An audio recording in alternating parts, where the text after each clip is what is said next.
I'm eagerly flipping through the pages as each new mystery is uncovered, when the intimate atmosphere is shattered by the sound of a door opening. The intruder comes stomping over to her bed.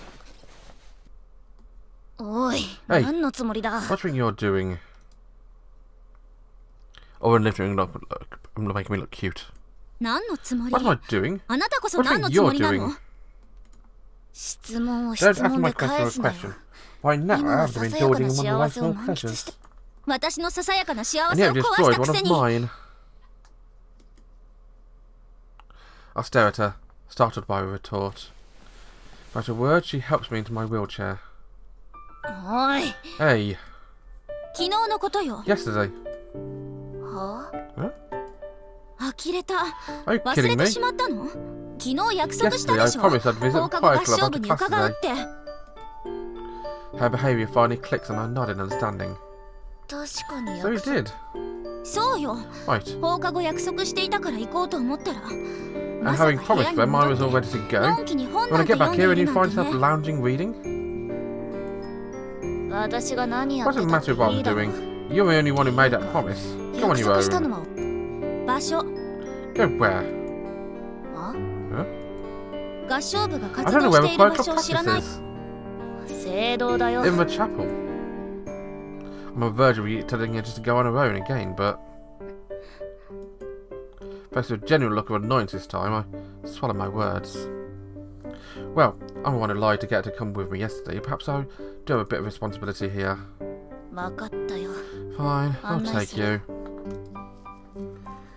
That... Look. I indicate for her to take the handles of my chair.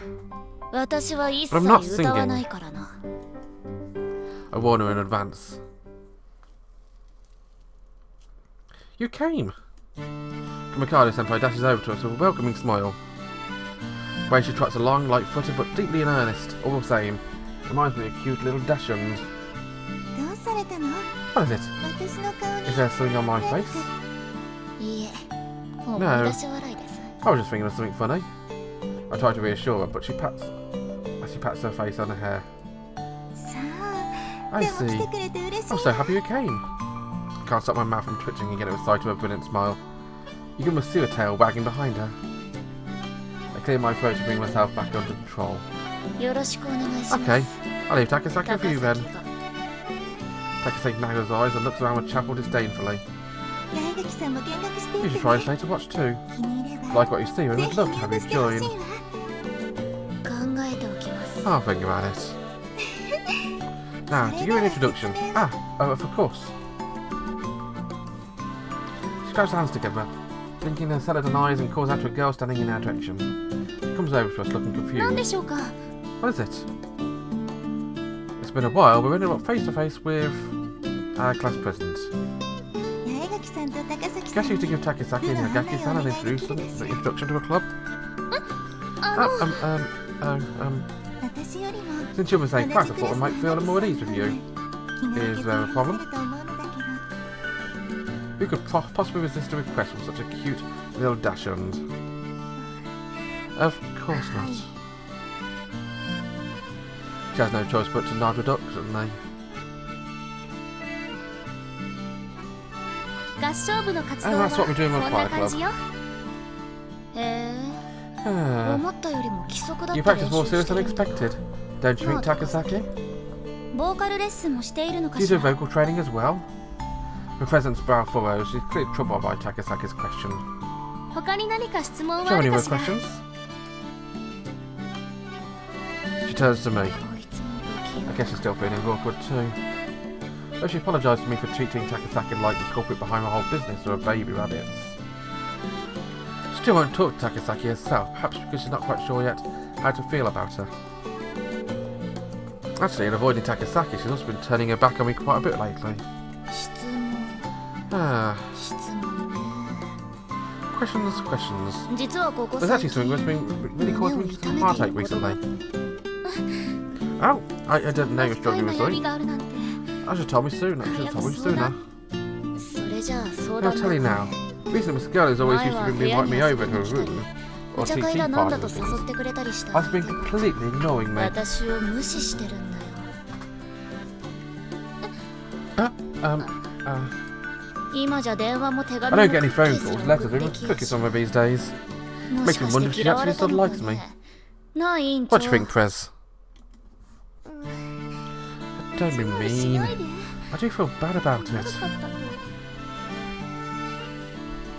She squeezed her hands together in front of her chest, looking crestfallen. Seeing tears well up in her big round eyes behind her glasses, I hurriedly grabbed at her hem of her pleated skirt. I'm just kidding, don't take it too seriously. I know it's awkward for you to come over if she's there. Me? I know I'm not the one who brought it up. But I hadn't realised just how trying it would be to deal with simultaneously both someone so oblivious and someone so hyper-attentive. Why is it awkward for her to come over when I'm there?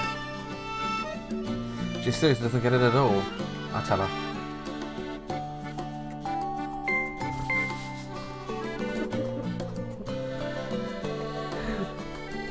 I so want to be with Trixie accent, sir. It's probably better not to beat around with bush when someone is oblivious, Takasaki. Oh, you know. Before her body incidents, you treated like some kind of criminal, didn't she? Since then, I think she found you hard to face. Having successfully fought back her tears, her presence glazed uncomfortably at Takasaki with her hand pressed to her chest. Takasaki narrows her eyes with irritation, knowing contemplation. Ah, so you did.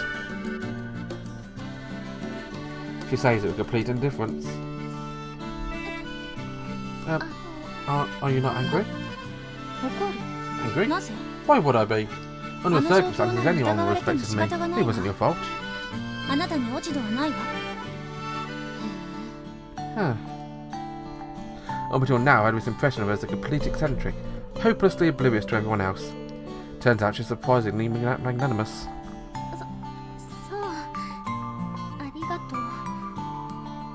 Really? Thank you. Despite her words of gratitude, the stain hasn't been completely wiped away. Her treatment of Takasaki has stemmed not only from her interpretation of the situation with rabbits, but also from Takasaki's rude, pushy questioning of Shirahane. Well, now it's awkwardness between you is behind us. You better invite me to your next tea party, okay? Yaegaki-san. The tea you brew is really good. I like some of this nice Russian tea in particular. Of course. I'll make some for you next time. I finished this playing at the club. Oh, yes. I see. I'm glad you made up. Oh, no, nothing. Takasaki, we're about to start singing together if you'd like to join us. Can I not hear a solo?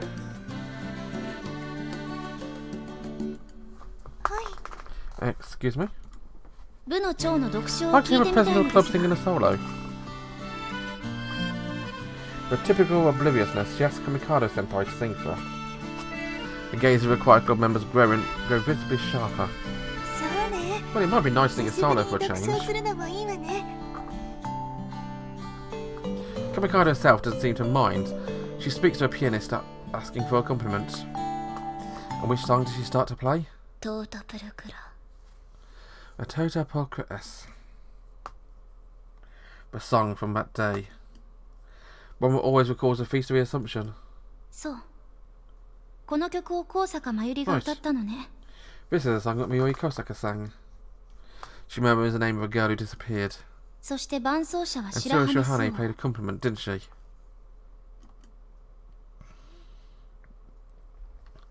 Her presence eyes hardened with muttered words. Perhaps she was wary of Takasaki saying something she doesn't want to hear, or perhaps... We're ready. Yaegaki-san, Takasaki-san. Please come forward. Her clear voice resounds through the chapel. Breaking a tense mood, I tap my Amitié partner on the hip and move towards where Mikado-senpai is waiting on stage.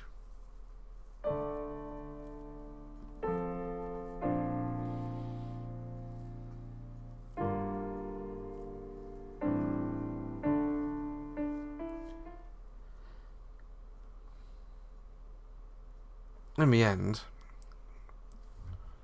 Takasaki doesn't join the choir club. Now in Eiko Mikado's haunting rendition of a Tota Polka-S, made all the secret vulnerabilities of my soul just ache. It resonated with me so much that I'd almost certainly have joined the choir club myself, had I heard it before turning into such a hopeless cynic. But even after hearing that, when Kamikado-senpai asked if we should be joining the club at the end of the visit, it's not the kind of singing I'm aiming for. That's how Takasaki responded. Kamikado-senpai just smiled a gentle smile and nodded, as though she just expected Takasaki to answer as such. There's only one person's heart you really want to touch. That's what she'd said at the time. I don't know what she saw in Takasaki, but I really don't understand singing.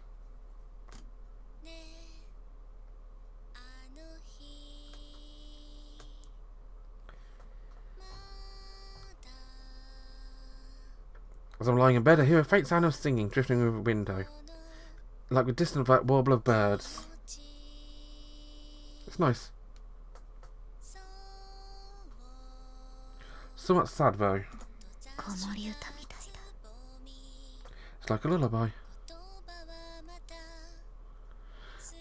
As the sound whispers pleasantly into my ears, I close my eyes and fall back to sleep to the drift of my morning languor.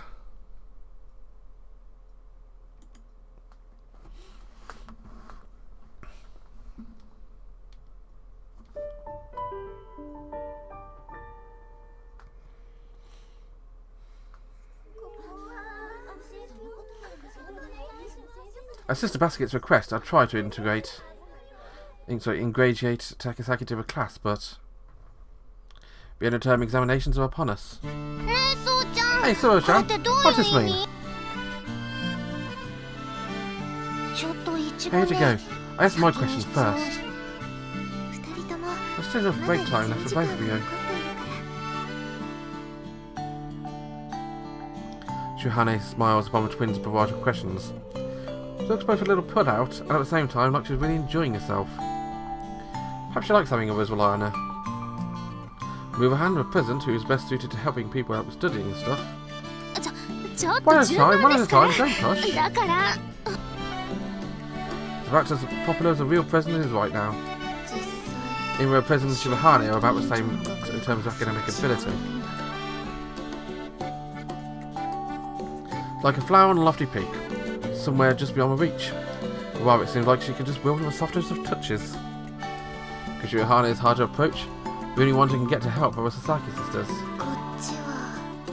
Whilst over here, absolute value. Provide a number that is neither positive or negative. My Amitié is scribbling furiously and muttering to herself.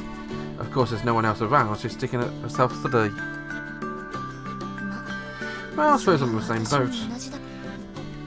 Seeing all my classmates knuckling down, I don't really feel like I have a choice.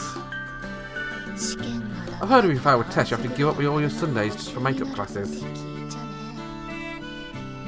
We also have Saturdays off, but since we have chapel all morning, it essentially works out to be a half day. The only full day off we have is Sunday with Sabbath.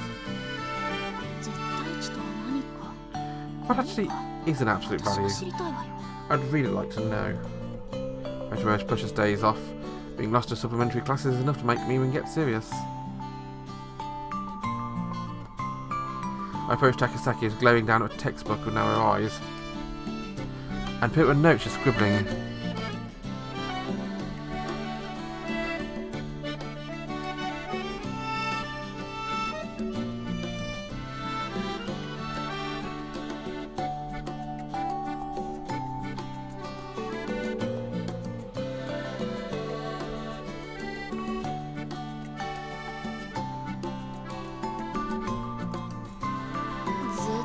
Absolute values?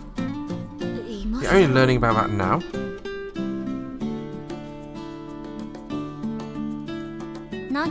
What? Oh, nothing. I'm sure you're busy with work. I watch my Amitié partner stumble a very first step, end up showing a bit of sympathy. Takasaki is glowing daggers. You seem confident. Well, I'm a bookworm. We're usually pretty good at studying. I'm probably third best in my class. Third? Yeah. To Hanabishi and Shirahane. If you're struggling with maths, you can get Professor to help you. She's really good at maths and science. Harry's taken a hint of fear at my proposal. She rubs at them and shakes her head slightly. Hanabishi-san doesn't like me. I can't ask her to teach me. Oh, sounds like you're starting to get her, but Prez is a firm believer with fundamental good in everyone. If you ask her, I'm sure she'll say yes. Fundamental good in everyone? She gets hung up on the strangest things. Despite a bit of grumbling about a lack of understanding, I start to explain. There's an old dude called Mencius who decided that mankind is inherently good. A central conceit in Confucianism. You want to ask, but you don't sound particularly interested. On the other hand, some people view human race as fundamentally depraved. Shun-shi said that all human nature was evil.